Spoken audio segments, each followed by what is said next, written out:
Hey guys, Mechanite here. Sorry about the lack of videos last week, I was on holiday, so I think it's pretty valid that I had a week off.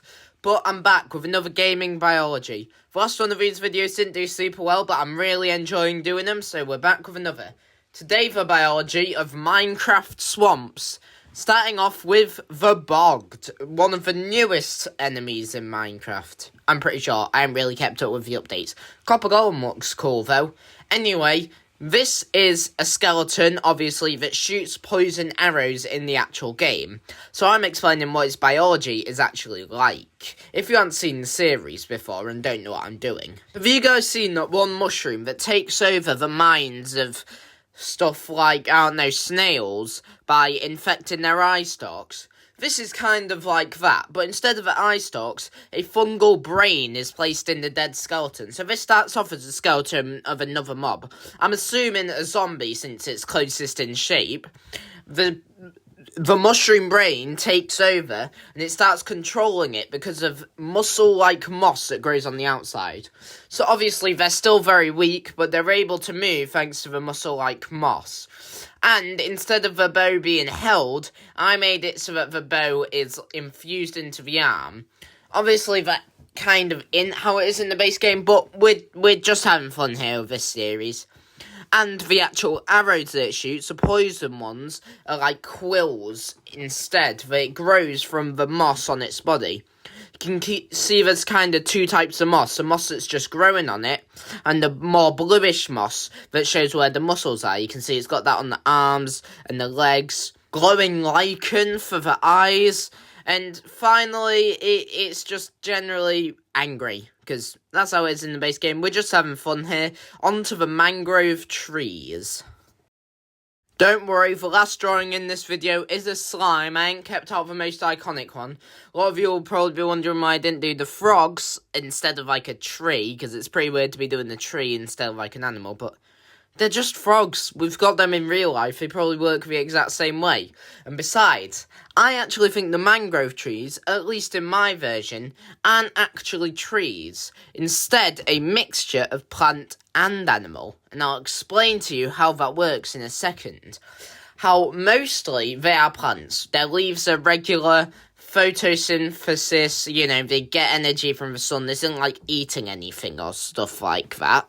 It's all got the roots and stuff, but it's got a reproductive organ in the centre of the logs, and that's sent through the roots. So essentially, it sends the roots over to other trees, and when they meet, that's when they will send the actual propagules. So they need to mate with another tree to create the propagules.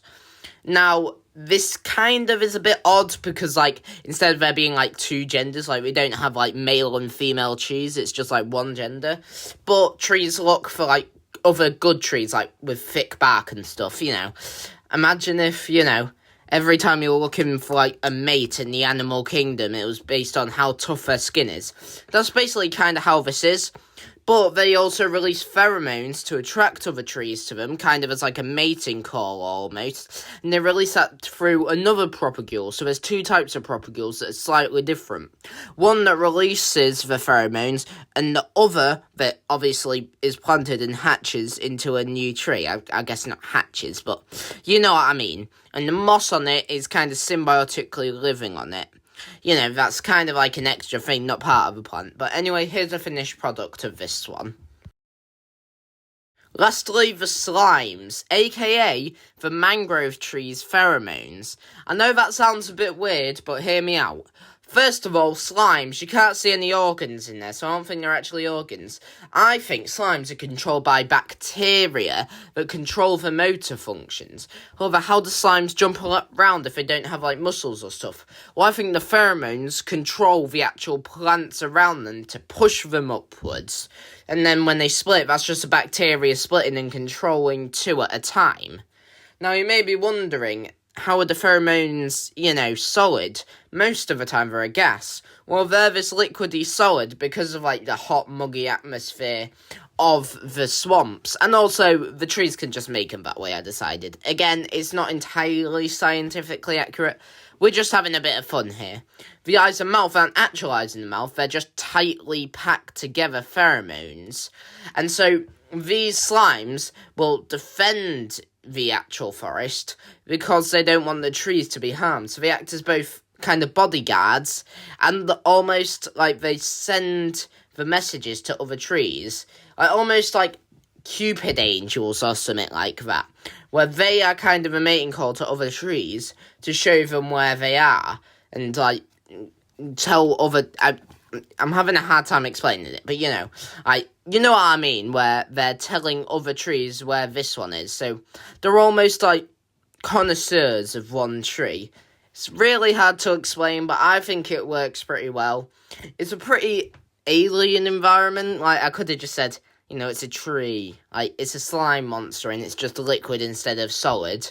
But where's the fun in that? You know, this series is all about, not about what's most likely, but about imagination. So, yep, weirdly enough, the slime is closer related to a tree than it is the magma cube, which is basically a carbon copy of it. I'll cross that bridge when we come to it. Leave in the comments any ideas for any gaming ecosystems you want me to cover next in this series, and I'll see you guys next time.